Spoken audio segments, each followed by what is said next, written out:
नाज़रीन, आज हम आपको ये सिखाने वाले हैं कि अंडे आसानी के साथ कैसे छीले जा सकते हैं। अस्सलाम वालेकुम नाज़रीन, क्या हाल है आपका? उम्मीद है कि आप खैरियत से होंगे। तो नाज़रीन, आज बहुत ज़बरदस्त सी टिप्स मैं आपको देने वाली हूँ। जैसे मैंने मीठे आलू को सही करने का तरीका बताया था कि उसकी मिठास कैसे ख़त्म करनी है, तो आज मैं आपको बताऊंगी कि अंडे कितने अच्छे तरीके से बॉयल करने और कैसे करने हैं। तो ये अंडे बॉयल कर चुकी हूँ मैं। आपने क्या करना है कि अंडों को पानी में डाल दें, और पानी जो है ना इतना ऊंचा होना चाहिए, अंडों से इतना ऊंचा, यानी तकरीबन 2 से 2.5-3 इंच ऊपर कर लें, और उसमें डाल दें आधा चमचा नमक। ठीक है, इसको मैंने बॉयल कर लिया। अब क्या करेंगे, आसानी के साथ हम तोड़ेंगे अंडे को। छिलका उतारना बड़ा मुश्किल होता है कि किस तरीके से उतारें, तो देखें पहले आप इसको चारों तरफ से इस तरीके से कर लें। ठीक है, और अब क्या करना है, इसको आपने यूं करना है हाथों में लेकर। ठीक है, तो सारे अंडे के छिलके एकदम से लूज़ हो जाएंगे, और आप इसको बहुत आसानी के साथ, बहुत इजी तरीके से, बग़ैर अंडा ख़राब हुए आप इसको जो है ना इसके छिलके को उतार सकते हैं। तो नाज़रीन, इसी तरीके से मेरी ये टोटका या टिप्स या जो भी है तरीका आप अपनाइएगा, और बहुत आसानी के साथ बिल्कुल साफ़ सुथरे तरीके से आप इसके छिलके उतारिएगा। और देखें अंडा बिल्कुल भी ख़राब नहीं हुआ। देखा कितना साफ़ सुथरे तरीके से, बहुत आसानी के साथ इसके छिलके उतर गए। इसी तरीके से मैं तमाम अंडों के छिलके उतार लूँगी। तो नाज़रीन, देखें कितने साफ़ सुथरे अंडे छिल गए हैं। तो इतना आसान है। वैसे भी आजकल के दौर में टाइम भी लोगों के पास कम होता है। ठीक है ना, अक्सर जो है ख़वातीन भी और मर्द हज़रात भी जो है ना जॉब पे जाते हैं, तो जल्दी की ज़रूरत होती है, और बाज़ लोग तो अंडा बॉयल खा के जाते हैं नाश्ते में। तो फिर मैं आपको बता रही हूँ कि आपने चारों तरफ से अंडे को इस तरीके से कर लेंगे। ठीक है, और फिर इसको हम हाथों से यूँ करेंगे, और ये फटाफट से हमारे अंडे के छिलके अलहदा हो जाएंगे अंडे के ऊपर से। और बिल्कुल साफ़ सुथरे तरीके से आराम से ये झिल्ली को पकड़ें आप, जो इस पर पतली सी एक होती है, और इसको जो है ना आप आराम से जो है ना छील लें बग़ैर ख़राब किए। और ये देखें मेरी कैट्स यहाँ पर भी मौजूद हैं, ये समझ रही हैं कि शायद भाई ये अंडे हमें मिलेंगे।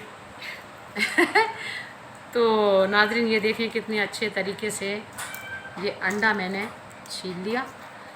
टाइम भी बच गया कि बहुत देर तक हम लोग लगे रहते थे, तो ये मैंने आपके लिए आसानी कर दी है। मुझे अपनी दुआ में याद रखा करें, ख़ुसूसी तौर पे देख लें मैं कितनी आसान टिप्स लेकर आती हूँ आपके लिए। और नाज़रीन, वैसे भी ये सर्दी का सीज़न शुरू हो चुका है। अक्सर जगह पे तो सर्दी शुरू हो गई, पंजाब के इलाक़ों में है ना, हमारे लाहौर में भी शुरू हो चुकी है। तो नाज़रीन, ये आसानी के साथ, ये लोग जो है सर्दियों में अंडे बॉयल खाना पसंद करते हैं। तो जब कोई अंडे बॉयल करता है तो उसको छीलने में मसला होता है, तो अब इंशाअल्लाह ताला उसको छीलने में भी मसला नहीं होगा।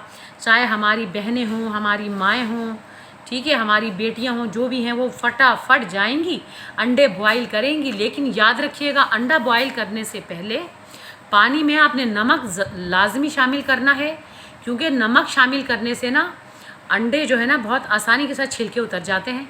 और ये जो मैंने दूसरी टिप्स बताई है कि आपने इस तरीके से चारों तरफ से उसको मतलब अंडे के छिलके को लूज़ करना है, हाथों के दरमियान में रख के उसको इस तरीके से, जैसे कि हम लस्सी बनाते थे पहले। अब तो खैर बहुत जदीद दौर आ गया है, तो पता नहीं किस किस तरीके से लस्सियाँ बनती हैं। तो वो होती थी लस्सी बिलोनी, उसको शायद रई कहते थे।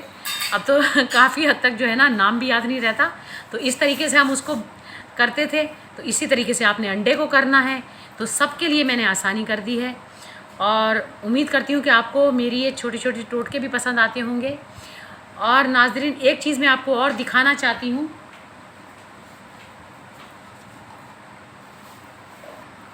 तो नाज़रीन, ये तो मेरा टोटका था, और ये एक दवा है। ये देख लें गौर से, ये हमदर्द वालों की है, और ये ख़वातीन हों या आजकल की बच्चियाँ हों, उनके अक्सर जो है ना वरम हो जाता है, तो उनके लिए बहुत बेस्ट दवा है। और ये मुझे किसी हकीम ने ही बताई थी कि चावल खाने से मतलब जो वरम आया हुआ होता था उससे मेरे बहुत दर्द होता था।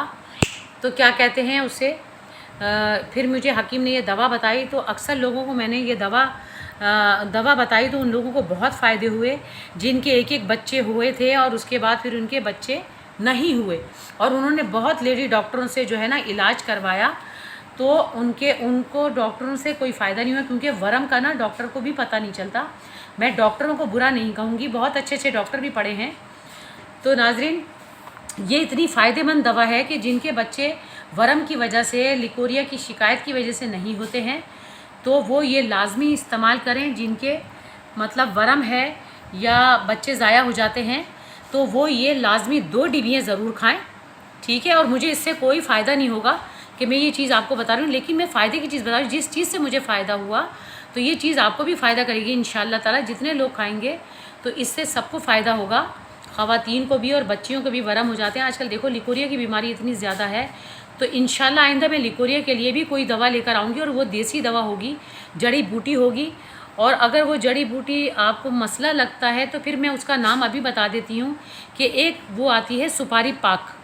सुपारी पाक के नाम से ये मेडिकल स्टोर से मिल जाती है, या हकीमी दवा खाना होता है ना, जो हकीमी दवाओं का वो जो होता है, जड़ी बूटियाँ मिलती हैं, वहाँ से वो सुपारी पाक आपको आसानी के साथ मिल जाएगी।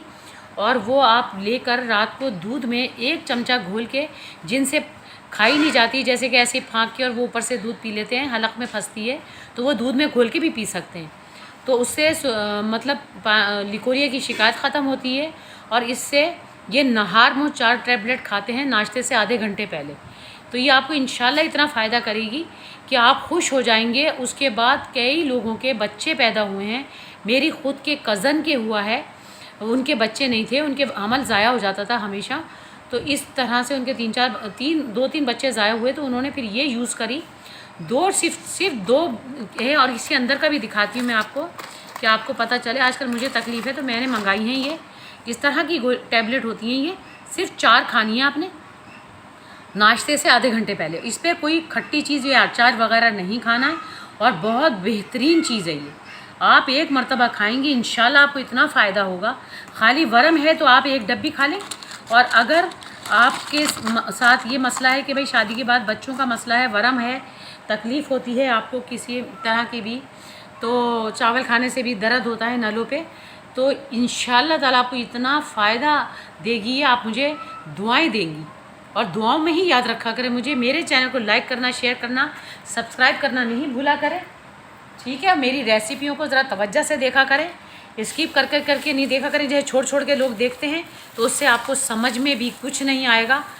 तो मुझे अपनी दुआओं में याद रखिएगा। इंशाल्लाह फिर किसी अच्छी सी रेसिपी के साथ, किसी अच्छे से टोटके के साथ मैं आपकी खिदमत में हाज़िर होंगी। इजाज़त चाहती हूँ, अल्लाह हाफ़िज़।